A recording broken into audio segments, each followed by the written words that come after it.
Lo fundamental de la fundación es darle capacitación y trabajo a personas con discapacidad, que puede ser o discapacidad física, mental, sensorial o social, que es lo que te cuento que pues en el primer momento no existía la discapacidad social y ya se reconoce así.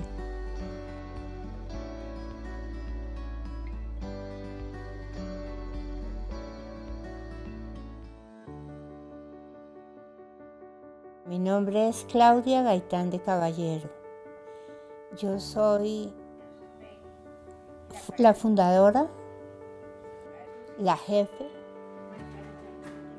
y una trabajadora más. Yo trabajo igual que todos. Lo más importante para cualquier persona con una discapacidad es poder tener su vida propia y poder salir de su casa y poder ir a trabajar y tener amigos y tener su plata y tener independencia. Para mí, poderles pagar un salario como común y corriente, como lo gana cualquier persona que gana un salario mínimo en Colombia, es muy importante, es la base, mejor dicho. Ese salario tiene que ser un salario que es el salario que fija el gobierno, con todas las prestaciones sociales, con salud, con pensión, con todo como cualquier otra persona. Hay una ley aquí un poco injusta, que es que si tú tienes personas con discapacidad contratadas, podrías pagarles el 70%, pero eso es absurdo porque son las personas que más lo necesitan. Pero en Colombia parece ser que la única fundación que contrata pagando, enseñando y pagando a personas con discapacidad es Tecnovo. Es un absurdo. ¿Qué es discapacidad? Si todos tenemos alguna discapacidad, con seguridad.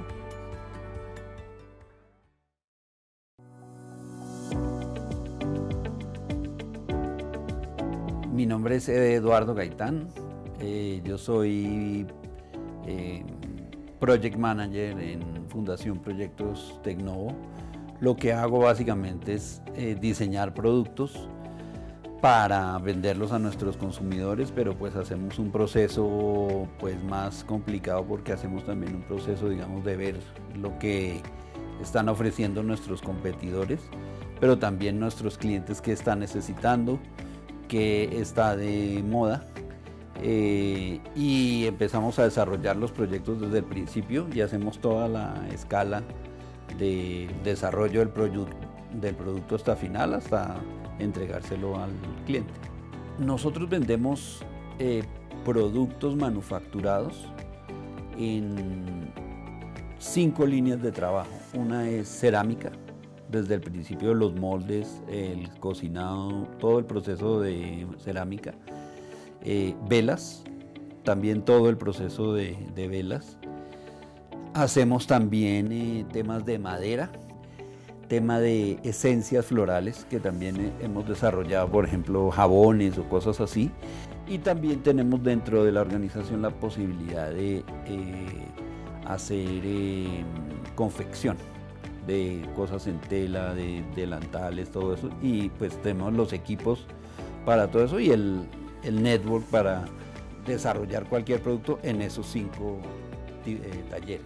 Nuestros retos básicamente son poder ampliar la organización, entonces hemos decidido pues como dejar a Proyectos Tecnovo, Fundación Proyectos Tecnovo funcionando tal cual, pero tener también una plataforma comercial para desarrollar los productos de Tecnovo. Entonces es para darle un énfasis más comercial para poder tener otros grandes clientes como Home Center, por ejemplo, o otros grupos de grandes almacenes. Entonces pues todo eso básicamente lo que hace es, si podemos expandir la operación, crecer más, pues lo que es que eso redunda en que en la Fundación Proyectos Tecnovo podemos emplear más gente, entonces dar más oportunidad de trabajo a más gente en condición de población vulnerable.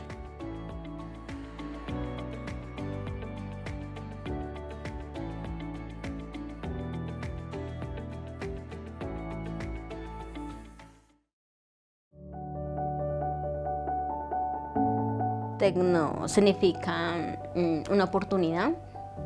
Fuerza. Se siente uno orgulloso de los productos que elabora. Esperanza. Lo apoyan a uno.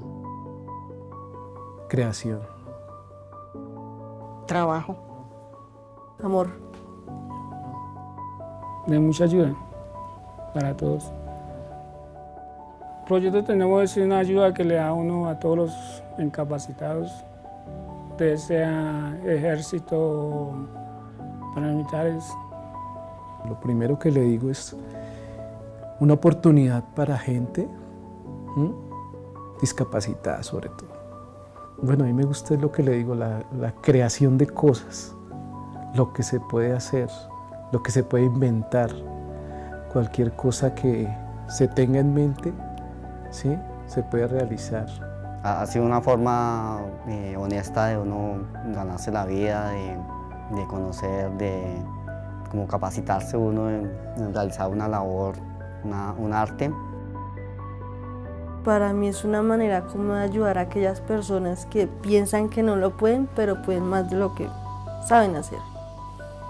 Es como el global de lo que hemos hecho en 22 años y que nos hemos forjado las 14 personas que hay conmigo trabajando. Sí, en lo laboral, pues a nivel económico ha sido importante para mí, para poder colaborar también a mi mamá, poder ayudar a mi mamá y poderme más, como dijera, poder subsistir.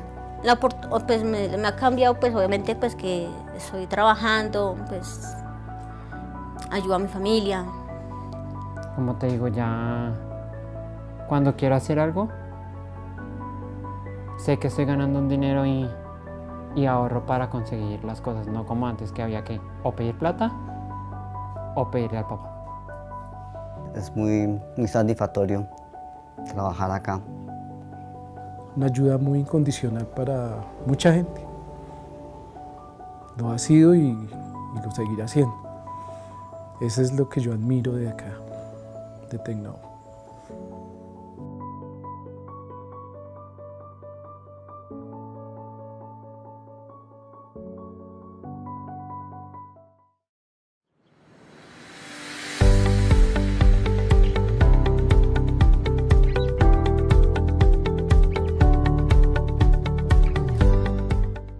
Hi, I'm Cookies Robledo. My name is Bradley Hinsey. I'm Savannah. My name is Kathy Rudy. My name is Nina Miller. I'm Jay Pandy. I'm actually a little person, but even though I'm short, I'm proud of it. I have a fine motor disability. My disability is a receptive language disorder. I was diagnosed with osteoporosis. My disability is ADHD. I have cerebral palsy. I've had this opportunity to express the idea of what disability is here at Duke, because it's not talked about a lot. Like the first time I asked if anyone has documented disability here at Duke, they said no. We've made an effort to teach the history of minorities, like Black History Month and that sort of thing. I think we also definitely need to make an effort to teach about the history of people with disabilities. I hear you don't let your disability define you. What does that even mean? I really don't know. I have no idea. What we're seeing nationwide is that there's a trend that more and more students with disabilities are coming to colleges and universities. People with disabilities, we make up the majority of the minority population sector. You know, when you come to Duke, what do you want to do? So we are here tabling with Pi Kappa Phi to get people to sign the pledge for Accessibility Matters Day to take only accessible routes on Thursday, March 30th. Well, first, to make Duke more accessible is, I think, people with disabilities on campus, I think, need to come together and actually talk about these issues rather than hiding from it. Disability rights should probably be like individualized and catered to each, you know, like the person who you're trying to help. We can't draw lines and say these are things that disability count as a disability and these are not. Creating an environment where everybody has an equal opportunity at success, and we need to be willing to act like it as well and not just do the word service. You have a voice, and speak up, because otherwise no change is going to come about it.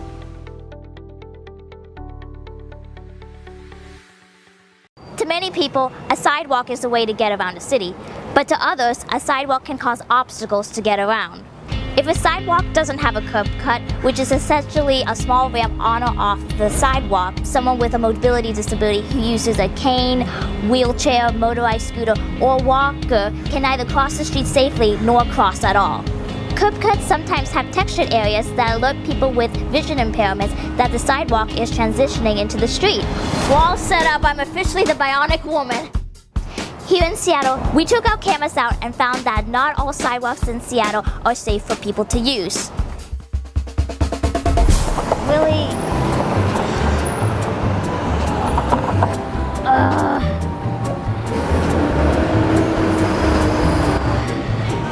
Really, if you have a crappy curb in your neighborhood, post a video or photo using the hashtag #CrappyCurb.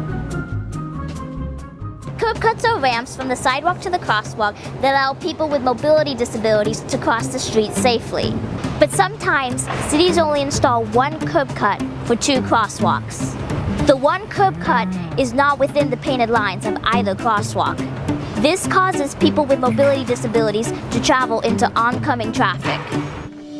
And the worst case scenario is that someone gets hit. Sometimes, curb cuts aren't maintained, which lead to cracks. And mobility devices such as my scooter get stuck on crumbling curbs. And in some cases, there are no curb cuts at all, forcing people to travel longer distances, sometimes into oncoming traffic, just to get where they need to go. Curb cuts make sure people with mobility disabilities can navigate cities safely and have equal access. How's your community doing? Send us photos and videos using the hashtag #CrappyCurb. Follow us at Rooted in Rights for more stories from the disability rights movement.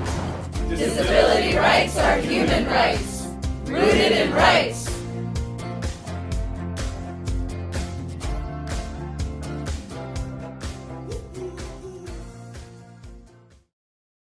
One year ago, Rooted in Rights launched our Storyteller series to provide people with disabilities from around the world a platform for expressing their voices on disability issues that are important to them. My name is Mizuki Shu. My name is Jensen Terabello. I'm Noah Seidel. My name is Emily Liddell, and I'm a Rooted in Rights storyteller.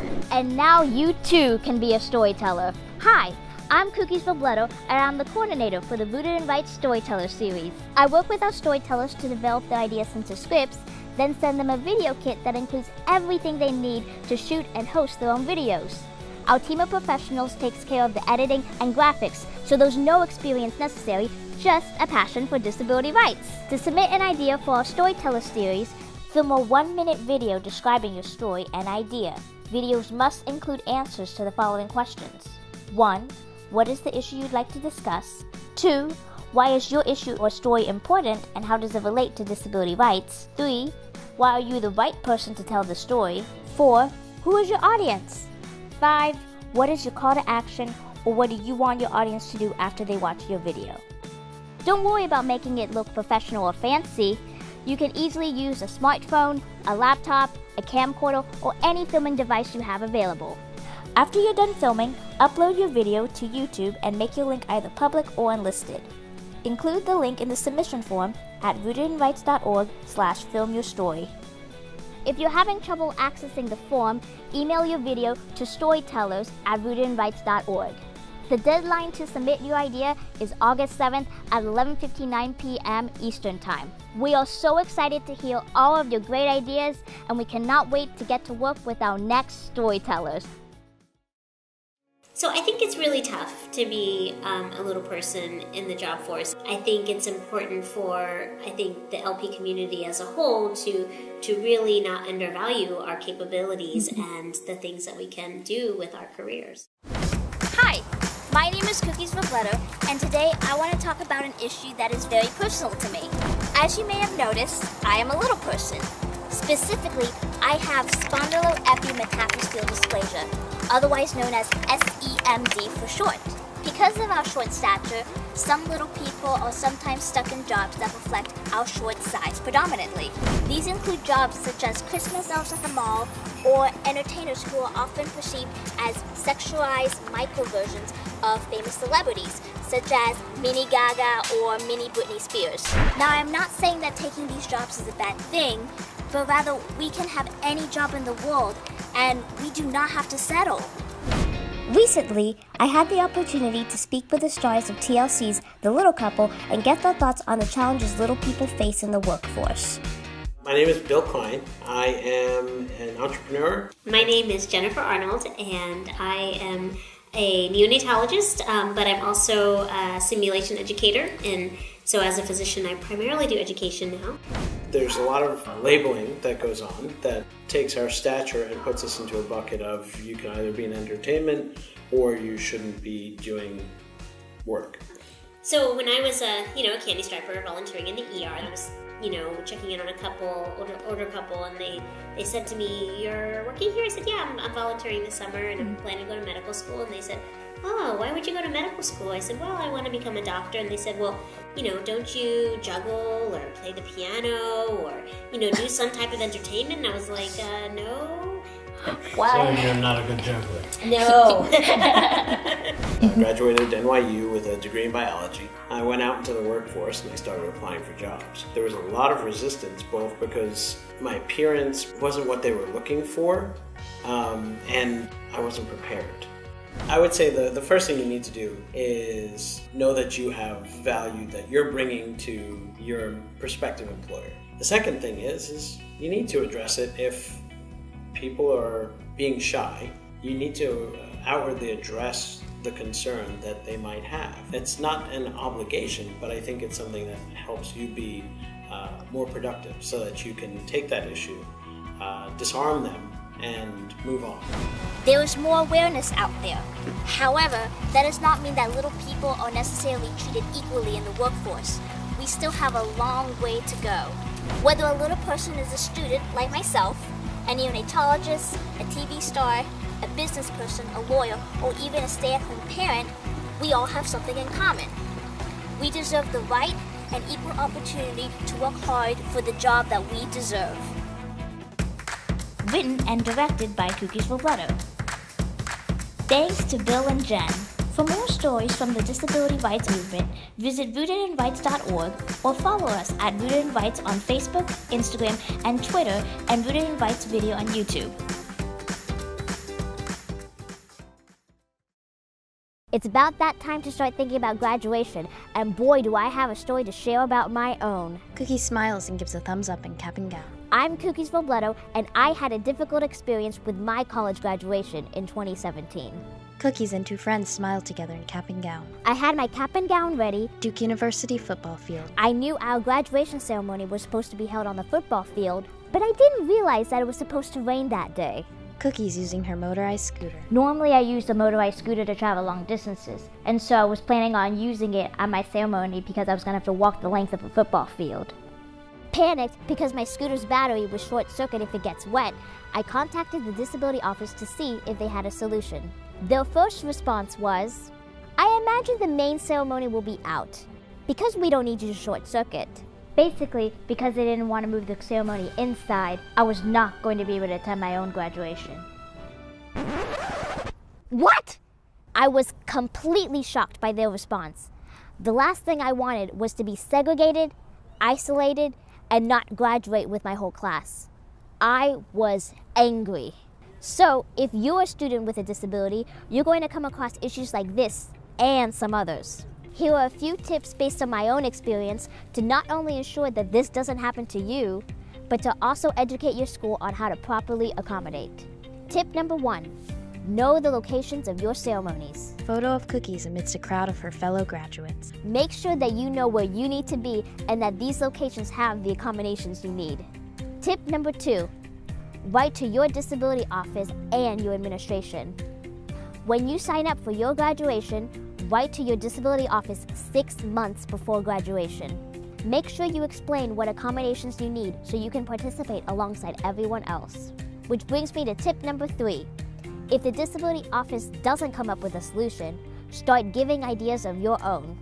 When the disability office didn't come up with an immediate plan, I started suggesting my own reasonable accommodations. Is there a covered place where I can park my scooter? Can I bring an umbrella or ponchos to cover my scooter? It's important to know that you can be a part of the solution too.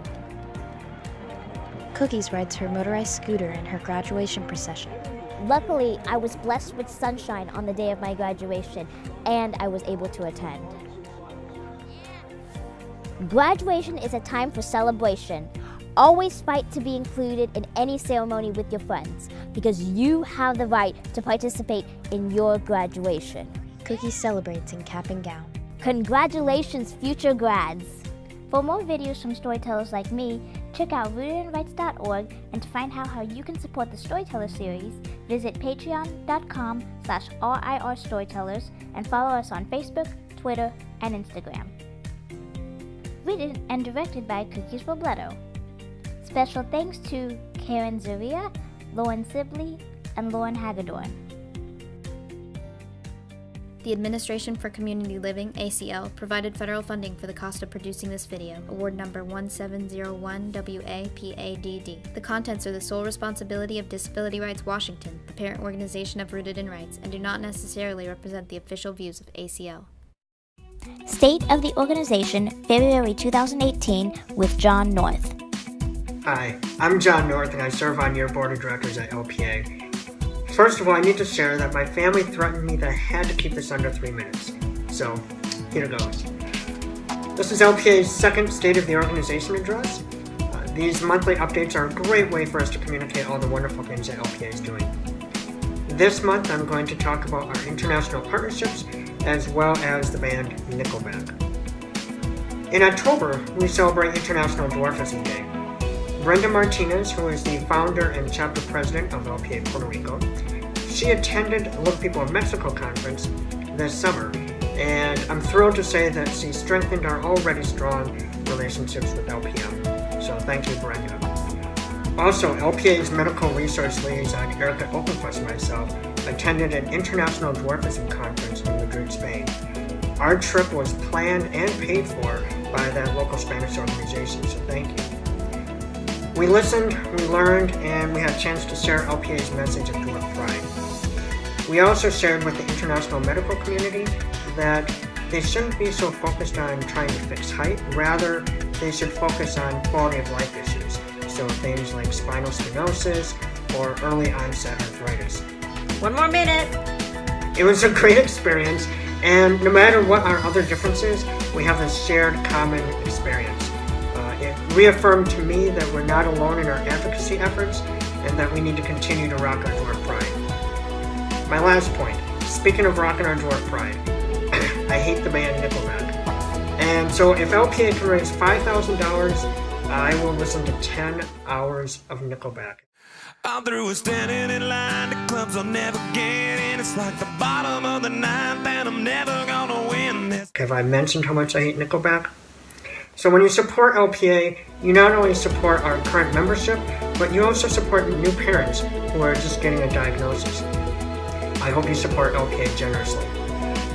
Next month, you'll hear from Danielle Frank, the Programs Director, as she talks about LPA's academic scholarships and grants for first-time attendees of a national conference. 9 seconds. Until then, I look forward to seeing you at a local event or at the national conference in Orlando, Florida. Bye-bye. To support LPA's Nickelback Challenge, go to firstgiving.com/fundraiser/John-North/Nickelback and donate by March 31st. If you donate $10, he'll listen to 1 minute of Nickelback, $600 is 1 hour of Nickelback, and $6,000 is 10 hours of Nickelback. This video was brought to you by Little People of America. Special thanks to John North. Music by Nickelback, Rockstar, courtesy of Amazon Music, and Illumo, Evolve.